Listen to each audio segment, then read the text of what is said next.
ملګري ملتونو طالبانو ته د رسمیت پیژندلو شرطونه اعلان کړل. ملګري ملتونه وایي طالبان به په رسمیت ونه پیژنو څو چې پر خپلو ژمنو عمل ونه کړي.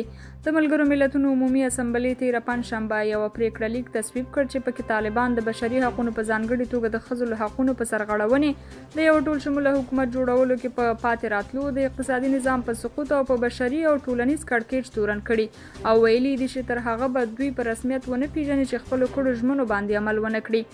یاد پرېکړه لیک کې دا هم ویل شوي چې د طالبانو لخوا د افغانستان تر نیولو وروسته د خلکو پر وړاندې سخت او تریخوالی شوی او دغه هیواد د داعش او القاعدې په ګډون د بهرنیو ترهګرو په خوندي ځاله بدل شوی دی.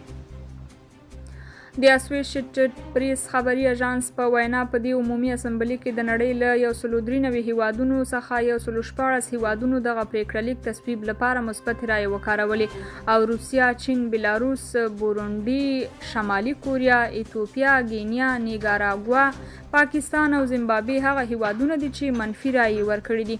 بلخوا په ملګرو ملتونو کې د هند مرستیال استازي افغانستان کې د جیش محمد او لشکر طیبه په څیر وسلوالو ډلو د فعالیت په اړه اندېښنه ښودلې.